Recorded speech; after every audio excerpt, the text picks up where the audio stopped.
Boy friend, یہ Europe کا culture ہے جس نے نہ عورت کو عورت چھوڑا، نہ مرد کو مرد چھوڑا، نہ وہ خامند ہے، نہ باپ ہے، نہ بیٹا ہے، نہ بھائی ہے، وہ عورت نہ بیوی ہے، نہ ماں ہے، نہ بہن ہے، کچھ بھی نہیں ہے، وہ ایک ٹیشو پیپر ہے، استعمال کر کے پھینک دیا جاتا ہے۔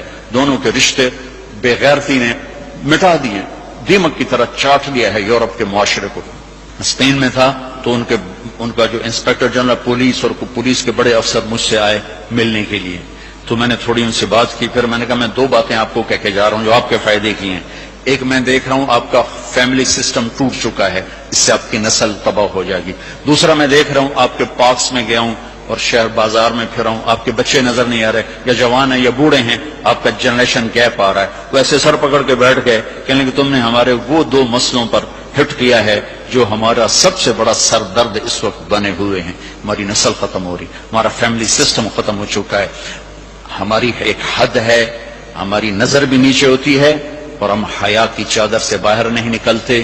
بے حیائی جس معاشرے میں پھیلتی ہے اس معاشرے کو اللہ پنپنے نہیں دیتا، وہ معاشرہ ذلت اور پستی کا شکار ہو جاتا ہے۔ یورپ کی عورت نے آزادی کا نعرہ لگا کر سب کچھ گنوا دیا، سب کچھ گنوا دیا ہے، نہ ماں کی نسبت، نہ بیوی کی نسبت، نہ بہن کی نسبت، نہ بیٹی کی نسبت، کچھ اس کے ہاتھ میں نہیں ہے، اور وہاں کا معاشرہ انتہائی دکھی ترین معاشرہ ہے۔ تو میرے عزیزو، اب ہمارے اگر حکمران چاہتے تو الگ الگ یونیورسٹیاں آرام سے بن سکتی تھیں، کوئی بڑا مسئلہ نہیں تھا، لیکن شاید کسی کو بھی یہ شعور نہیں ہے کہ میرے اللہ نے کتنی احتیاط کے ساتھ عورت کو عزت دی ہے، اور اس کی عزت کی حفاظت کے لیے کیا کیا قانون بنائے ہیں، کیا کیا اس کے لیے خوبصورت طرز زندگی عطا فرمایا ہے۔ لیکن ہم یورپ کے پیچھے پاگلوں کی طرح بھاگ رہے ہیں، اور اس کو ہم اپنی زندگی سمجھ رہے ہیں۔ ایک اس موبائل نے فحاشی کو بہت زیادہ دیا ہے، بہت زیادہ پروموٹ کیا، اس سے آپ اپنی فائدے کی چیز اٹھاؤ، لیکن اپنے اخلاق کو برباد نہ کرو، اپنی آنکھوں کو برباد نہ کرو، کہ سب سے زیادہ دل کی سختی ان آنکھوں سے آتی ہے، ان آنکھوں سے آتی ہے۔ جب آنکھ غلط دیکھتی ہے تو دل کی زمین بنجر ہو جاتی، ویران ہو جاتی۔ اپنی آنکھوں کے پردے گرانا سیکھو، حیا سیکھو، پاک دامنی سیکھو، حد فاصل رکھو۔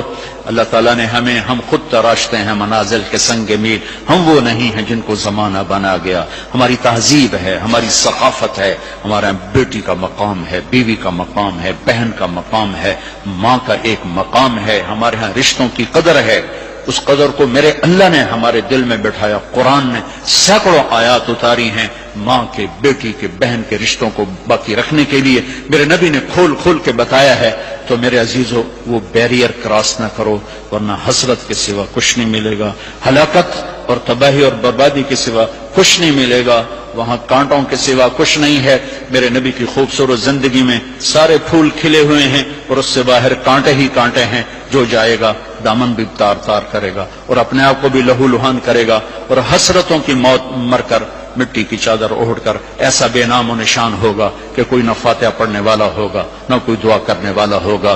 بے حیا معاشرہ وہ زمین کے لیے، دھرتی کے لیے ناسور بن جاتا ہے، اور پاکیزہ معاشرہ اس کائنات کا سب سے خوبصورت پھول ہوتا ہے جس کی مہک سارے عالم کو چمکاتی ہے، سارے عالم کو خوشبودار کرتی ہے۔